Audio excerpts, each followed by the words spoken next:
é uma depravação. E depravação significa, entre outras coisas, falta de rigidez moral, de decoro. Eu digo isso em razão de estar se avizinhando uma data histórica que dissociados da verdade insistem, há anos, de chamar de golpe.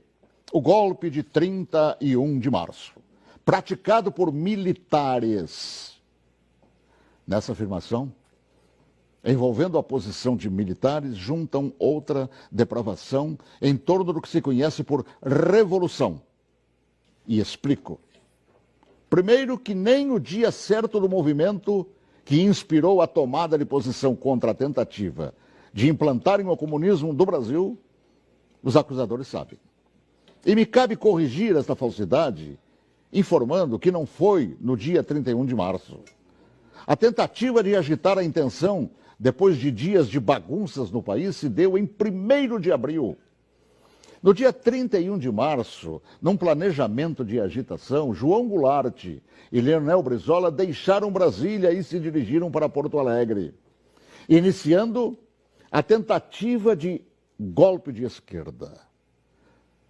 No dia seguinte, 1º de abril, agitação que deram o nome de Campanha da Legalidade, segundo o movimento de resistência que os incipientes de hoje não sabem, ou se sabem, mentem. E teve como líderes não os militares. Não os militares, que ao longo dos anos são atingidos por espetadas de baixaria.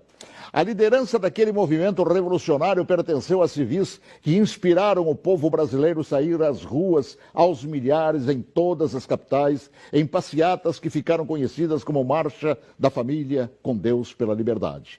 E os civis que promoveram e lideraram a revolução foram os governadores, civis, repito, do Paraná, Ney Braga, de Minas Gerais, Magalhães Pinto, da então Guanabara, Carlos Lacerda, do Rio Grande do Sul, Hildo Meneghetti, de São Paulo, Adhemar de Barros, de Santa Catarina, Celso Ramos, além dos jornalistas Roberto Marinho, do Globo, e Assis Chateaubriand, dos diários e emissoras associados, esta última empresa para a qual eu trabalhava.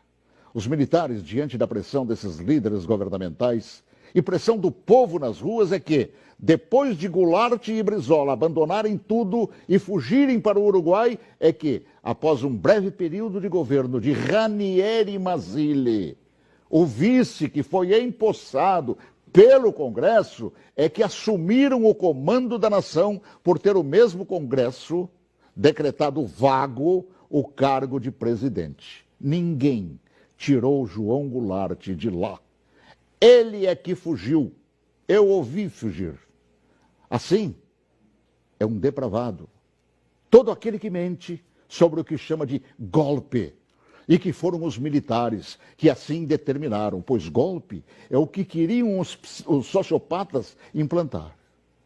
E rótulo de depravados, tanto aqueles como os que hoje repetem a mentira por uma razão. Uma simples razão.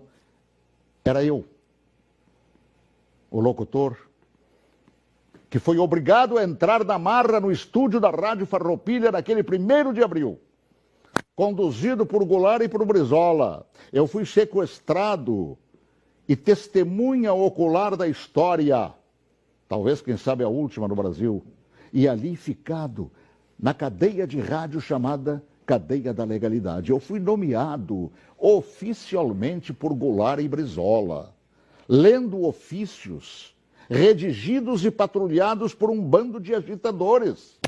Eu acompanhei toda a história, também depois, através do tempo, e todos os seus capítulos não cabem aqui.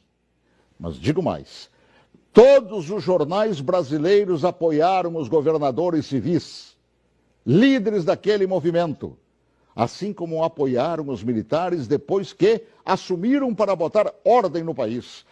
Todos os grandes jornais brasileiros, com exceção do chamado Última Hora. E os militares, após assumirem e resgatarem a ordem atropelada pelo comunismo, transformaram o Brasil, naquela época da 49ª economia do mundo, na 8ª economia do mundo. Assim, pela verdade dos fatos, que se honre neste fim de semana os 55 anos do movimento que evitou nos transformarem numa Venezuela de hoje, na qual o povo não conta nem com papel higiênico. Boa tarde, se Deus quiser, até logo mais, às 18h40, com espaço de ponto de vista. Olha que eu conheço inúmeras histórias suas, Paulo Martins, mas essa eu confesso que eu desconhecia. Essa é verdade, porque eu fui testemunho ocular de tudo. A gente que estuda jornalismo tantos anos ouve falar de diários associados. Jamais imaginei, Paulo, que você estava lá testemunhando tudo isso. Estava lá, no batente, cobrindo, inclusive, isso que hoje mentem por todo o Brasil.